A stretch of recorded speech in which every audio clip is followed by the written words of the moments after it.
이 그리고리 라스푸틴이라고 하는 사람은 그 러시아 제국 말기에 수도사이면서 그 심령술사였습니다. 심령술사? 네, 심령술사였습니다. 우리에게는 그 러시아 제국이 멸망하는 데 있어서 그 결정적인 원인을 제공한 사람으로 잘 알려져 있고요. 이 사람은 1869년도에 태어난 것으로 그 추정이 됩니다. 정확히 언제 태어난지는 모르고요. 근데 9남매 중에서 5째로 태어났는데 첫째 형, 둘째 누나, 첫째 형, 셋째 아니죠. 그러니까 숫자가 좀 헷갈립니다. 첫 번째부터 네 번째 그 형제들이 다 죽게 됩니다. 죽게 돼서 실질적으로 그 장남의 역할을 했다라고 하고요. 사는 곳에 그 학교가 없어서 교육을 전혀 받지 못했다라고 합니다. 아니 그러면 심령술사는 공부 잘 못해도 할 수 있는 건가? 그러니까 이게 참 미스테리인데요. 네. 그래서 1904년도에 그 고향을 떠나서요. 고향을 떠나서 신비적인 종교, 어떤 신비주의 종교인 그 편신교라는 종교가 있는데 이 종교에 신기요, 네. 그 가입을 하게 됩니다. 이 편신교는 뭐냐 그러면 그 성경과 그 신비주의 종교를 결합한 그런 약간 그 신비주의적인 그러니까 뭐 약간 이단 종교라고 봐도 될 것 같죠. 그 편신교에 가입을 했고 요 가입을 하고 나서 전국의 각지를 돌면서 그 전도 활동을 벌이는데 문제는 뭐냐 그러면 이때만 해도 이 사람이 이렇게 좋은 일을 많이 한 것 같아요. 그래서 농민들에게는 이 사람이 그 성자라는 그런 평판을 들었다라고 합니다. 아니 아까는 그렇게 좋은 사람이 아니라더니 성자요? 그렇습니다. 네. 그래서 이 순례 기간 중에 이 병을 치료하는 어떤 그 치유의 능력을 그 보여주기도 했고 왜 그런 사람 있지 않습니까? 이렇게 돌아다니면서 그 이렇게 뭐 병도 치료하고 뭐 기도도 해주고 그런 그리고 또 그가 예언을 했는데 그 예언이 잘 맞아 들어갔다라고 합니다. 그래서 예언가라는 어떤 그 명성도 얻게 됐고요. 1907년도에는 그 러시아 제2의 도시 그 상트페테르부르크라고 있는데요. 이 상트페테르부르크를 방문을 해서 그 니콜라이 2세를 어떻게 만나게 되는데 이 니콜라이 2세의 총애를 얻게 되면서 그 정치적인 권력을 그 쌓게 되는 것이죠. 아니 뭔가 매력이 있었나 봅니다. 네. 예언을 잘해서 그런가? 그럴 수가 있죠. 그래서 라스푸틴은 그 교육을 받지 못했기 때문에 그 독특한 시각으로 그 성서를 뭐 해석했다라고 합니다. 뭐 신학교를 다닌 게 아니니까요. 그래서 그런데 아이러니하게도 러시아 제국의 그 상류 계층, 귀족 계층들이 이렇게 독특한 해석을 또 좋아했다라고 합니다. 이게 참 재미있죠. 그래서 그가 가진 이런 그 종교적 신비주의가 막 주목을 받게 된 것이죠. 그러다 보니까 이제 주목받게 되고 또 신임받게 되고 또 상류 계층의 어떤 그 자녀들을 또 이렇게 그 기도를 통해서 병을 낫게 하고 하면서 이렇게 정치적인 권력을 쌓아 나가게 된 것이죠. 근데 문제는 항상 그 권력은 집중이 되면은 타락하기 나름인 것 같습니다. 그래서 정치 권력이 쌓여지니까 이 사람이 이제 그 러시아의 내치에 관여하게 되고 심지어는 그 외교 분야까지 관여하게 되면서 그 어떻게 말씀드려야 될까요? 어떤 정치적인 방종을 일삼았던 것이죠. 참 우리나라의 어떤 분과 좀 비교가 되지 않습니까? 제가 실명을 말하지는 않겠습니다. 무슨 얘기인지 알겠습니다. 아까 네, 말씀하신 게. 네. 그럼 그분을 어떻게 말했나도 혹시 알고 계신가요? 네, 그럼요. 그죠, 알고 계시겠죠. 네, 그분, 그러면 이분도 예. 그러면 끝이 좀 좋지 않았겠습니까? 예, 끝이 뭐 당연히 끝이 좋지 않았고요. 그래서 그 정치 권력을 기반으로 이제 뭐 마음대로 했겠죠. 수많은 그 악행을 벌이고 많은 스캔들을 벌이고 하다가 길에서 그 암살을 당합니다. 이게 참 비참하게 이렇게 죽었죠. 그래서 역시 그 권력은 한 곳으로 집중이 되면 안 된다. 또 많은 병폐를 낳는다. 이런 것을 제가 이 사람을 통해서 그 느끼고요. 또 역사라고 하는 것은 이런 것을 스스로 증명하지 않겠습니까? 그래서 이런 한 사람의 방종과 이런 악행들이 나라를 멸망시킬 수 있다. 이런 것들은 참 우리 대한민국 사람이 참 새겨드려야 될 것 같습니다.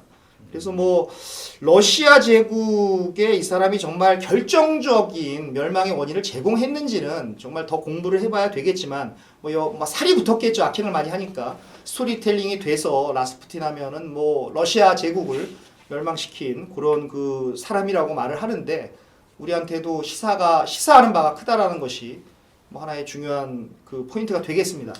그럼 마리나는 러시아 사람으로서 라스푸틴을 어떻게 생각을 하시나요? 좀 통과가 같습니까? 브라인 씨는 엄청 잘 라스푸틴에 대해서 설명하셨는데요. 네. 그래서 제가 모든 것에 대해서 동의합니다. 모든 것에 대해서 예, 예, 고맙습니다. 정확하게. 네, 그런데 네. 사실은 라스푸틴이 한국뿐만 아니라 다른 나라에서도 유명한 인물이거든요. 그래서 제가 러시아 사람으로서 왜 라스푸틴이 그렇게 유명해졌는지 몰라요. 왜냐면 아마 노래 때문인가 아니면 그냥 한 활동 때문인가요? 뭐 그런 네. 생각이 들어요. 왜냐면 러시아 역사에서는 라스푸틴과 비슷한 사람들이 많았어요. 근데 그렇군요. 그 사람들 중에서는 라스푸틴만 그렇게 세계적으로 명성을 받았는데요. 그래서 뭐 저도 브라이언처럼 그런 입장 뭐 비슷한 입장을 갖고 있는데요. 뭐 라스푸틴이 그 우리 니콜라이 1세 그 측근에 있었던 사람이었는데 천천히 그 권력을 쌓고 그 네. 어떤 영향을 미치게 되었는데요. 그래서 그렇기 때문에 그때 뭐 같이 활동했던 귀족들은 그것을 좋아하지 않기 때문에 뭐 결국 라스푸틴을 그럼 죽었습니다.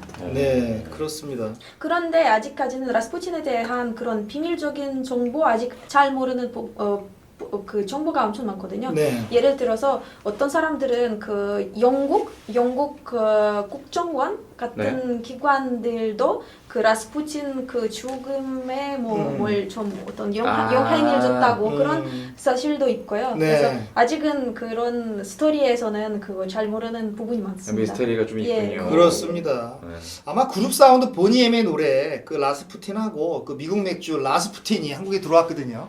그 맥주 때문에 이렇게 특히 그 유명해지지 않았나 싶고 또 보니엠의 노래 가사가 그 라스푸틴의 삶을 이야기한 겁니다. 가사 자체가 언제 어떻게 태어났고 어떤 활동을 했고 뭐 러시아 제국을 어떻게 멸망시켰고 이런 것들이 가사 내용입니다. 그러다 보니까 덩달아서 유명해지지 않았나 그런 생각을 합니다. 본인이 좀 결정적인 그 유명해지게 한 역할을 또 하기도 했겠네요. 그렇습니다. 얼마 전에 그거 봤어요. 네. 본인 서프라이즈 나와가지고 네. 본인이 사실은 실제로 다 부른 게 아니라 네. 립싱크 가수였다는 그렇습니까? 충격적인 사실을 제가 알았습니다. 전부 다 립싱크를 다른 사람이 부른 거래요. 아니 우리가 듣기에는 그렇게 노래를 잘하는 사람들이 네, 방송에 립싱크를- 나와가지고 다 음치들인데 잘하는 척만 한 거래요. 연습해가지고. 네. 그 서프라이즈 생각하니까 마리나 씨 이 정도 한국어 실력이면 서프라이즈 배우로 나가셔도 될 것 같은데. 한번 나가. 이미 한번 나가셨어요? 출연을 하셨습니다. 아, 진짜요? 네. 이미 어디로 한번 나갔어요? 출연을 하셨습니다. 예. 제가 그걸 봤습니다. 출연하신 거를. 언제요? 아마 몇 년 전이었습니다. 야. 제가 깜짝 놀랐어요. 이렇게 그 우리 공부 같이 했었는데 나왔네 하면서 제가 깜짝 놀랐습니다. 그럼 한 번 나가시고 안 나가신 거는 거기서 다시 안 불러줬나요? 부르긴 하는데 네. 좀 제가 너무 바빠서 가지고. 많이 나가셨다. 그럼요. 거절하신 겁니다. 자, 대단한데요. 자, 그럼 다음 인물도 한번 소개를 좀 해주시죠. 네, 다음 인물은 그 자타공히 러시아를 대표하는 사상가시면서 대문호 바로 그 맞춰보십시오. 네. 누구입니까? 자타공히 러시아를 대표하는 사상가이면서 대문호 누굴 것 같아요? 그게 누군데? 역시 전쟁과 평화 또 안나 까레니나 또 부활 등으로 너무너무 유명한 네. 바로 그 톨스토이입니다. 톨스토이가 러시아 사람이었어요? 그렇습니다. 몰랐어요. 예. 네. 그거 뭐 단편집 이런 걸 많이 읽어왔거든요. 그렇습니다. 네. 근데 뭐 톨스토이는 뭐 정말 그 어느 정도의 위상인지 뭐 제가 말씀드리는 것보다 그 마리나한테 그 톨스토이의 위상을 얼마나 유명한 사람인지를 들어보는 게 더 의미가 있을 것 같습니다. 네. 네. 톨스토이 풀 네임은 레프 톨스토이라는 대문호가 러시아 문학에서는 되게 중요한 역할을 한 사람인데요. 그리고 러시아 학생들은 어렸을 때부터 아마 초등이 아니고 중학교부터는 톨스토이의 소설을 많이 읽고 있고 그리고 외워야 되는 부분도 있습니다. 네. 그래서 우리가 사실은 뭐 완전 어린이잖아요. 그런데 전쟁과 평화라는 책을 읽는 것이 되게 어렵거든요. 네. 그래서 우리 러시아 학생들은 정말 고생하고 있어요. 이런 것을 읽으면서. 그렇습니다. 그래서 뭐 우리가 보통 뭐 학교에서도 읽고 근데 좀 어렵게 그거는 판단하고 그 다음에는 이미 뭐 좀 어른이 돼서 다시 한번 뭐 보통 사람들은 다시 전쟁과 평화를 읽고 나서 아 이건 정말 대단하다 그렇게 뭐 해야겠다. 나중에 다시 한번 읽어보고. 그렇습니다. 이 뭐 어려서부터 러시아에서 배우는 사람이니까 네. 뭐 엄청난 뭐 문학가고 대문호죠. 참고로 말씀을 드리면 그 톨스토이의 그 아버지는 그 백작이셨습니다. 예. 그러니까 뭐 귀족 가문에서 그 태어났죠. 근데 그 톨스토이가 9살 때 그 아버지 어머니가 모두 그 돌아가십니다. 그래서 이제 친척 손에 그 뭐 일가 친척이 있었겠죠. 친척에 의해서 양육이 되었고요. 공부를 좀 잘했나 봅니다. 16살 때 그 카잔 대학교의 그 법학과에 진학을 합니다. 요 카잔이라고 하는 도시는 그 타타르스탄 자치공화국의 그 수도입니다. 그래서 그 월드컵 도시죠. 월드컵 때 요 카잔에서 경기를 맞아요. 했었죠. 네. 기억나시죠? 네.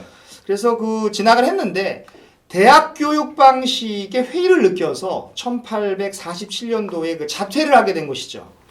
톨스토이도 자퇴생인 거예요? 그렇습니다. 이렇게 네. 유명한 사람들은 자퇴를 많이 합니다. 왜 이렇게 그러게요. 자퇴를 네. 하는지 모르겠지만 그 빌 게이츠도 자퇴를 하고요. 제가 자퇴를 했었어야 되는데 그러니까. 네, 그러니까 아쉽습니다. 네. 미리 하셨어야 되는데. 그리고 1841년에 캅카스라는 지역에 가서 군대에 그 입대를 하게 됩니다. 요 캅카스라고 하는 지역은 러시아 남부의 그 카스피해와 흑해 사이에 있는 지역을 말하는데요.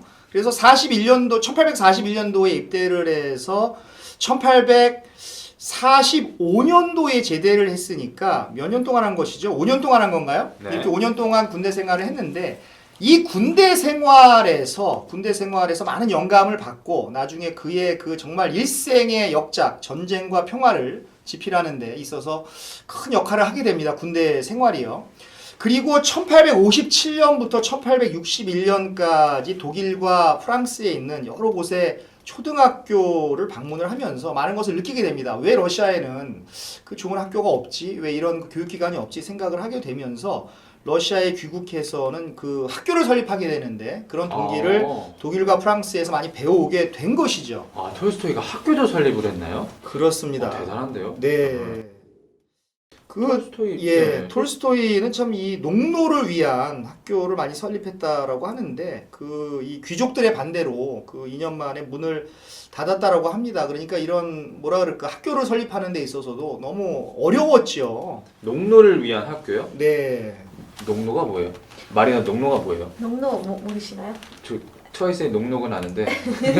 농노 네. 예, 농노는 러시아에서 뭐 옛날부터 있었던 그 농노 제도인데요. 네. 뭐 사람들은 자연스럽게 자유롭게 산 거 아니고 어떤 그 귀족들과 함께 살고 있었는데요. 노예 예, 같은 노예 건가요? 비슷합니다. 예. 예. 그런데 여기 언급하는 농노 노예 제도는 그 1861년에 폐지되었습니다. 네. 오. 그래서 톨스토이가 그런 네. 활동을 했었을 때는 아직 노예 제도가 러시아에 있었습니다. 네. 어쨌든 그 농노라는 게 한글인데 한글을 러시아 사람한테 배우니까 되게 색다른데. 네. 네. 네, 농노. 네. 네, 그래서 농노제. 네, 농노제. 그 세계사 시간에 많이 들었던 것이죠. 사실 근데 뭐 저도 네. 이름만 들었지 뭐 자세히 몰랐는데 그 마리나 씨가 오늘 명쾌하게 또 설명을 해주시니까 잘 알게 되었습니다. 다시 그 톨스토이로 돌아오자면 1862년도에 톨스토이는 그 결혼을 했고요. 그 이후에 그 전쟁과 평화 안나 까레니나를 집필을 하면서 이제 대문호의 반열에 오르게 됩니다. 그러나 이렇게 자신에 대한 고뇌 또 러시아에 대한 고뇌 이런 것을 하면서 큰 방황을 하게 됐고요. 결국은 그 종교의 귀의를 하게 됐습니다.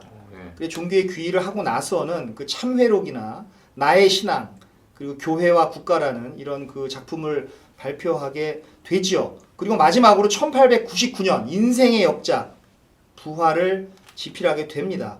그럼에도 불구하고 이분은 그 1910년도에 여행 중에 그 객사를 하게 됩니다. 객사를 했다라고 하는 것은 뭐 이렇게 좋지 않게 죽은 거죠. 이렇게 손님으로서 여행객으로서 그냥 죽게 되는 것입니다. 참 세르반테스도 쓸쓸하게 생을 마감했는데 톨스토이 역시 그 대문호와는 걸맞지 않게 정말 좋지 않은 죽음을 맞이하게 된 것이죠. 희한한 게 브라이언하고 이렇게 세계적인 인물들을 좀 이야기하다 보면 네. 희한하게 험하게 돌아가신 분들이 많은 것 같아요. 그렇습니다. 이런 그 유명한 사람들, 네. 이런 예술가 이런 분들은 죽을 때 좀 좋지 않게 돌아가신 분들이 많고 가우디도 그 바르셀로나 편에서 그 안토니 가우디도 그 전차에 치여서 투병하다가 죽지 않았겠습니까? 그러니까요. 좀 그런 게 있습니다.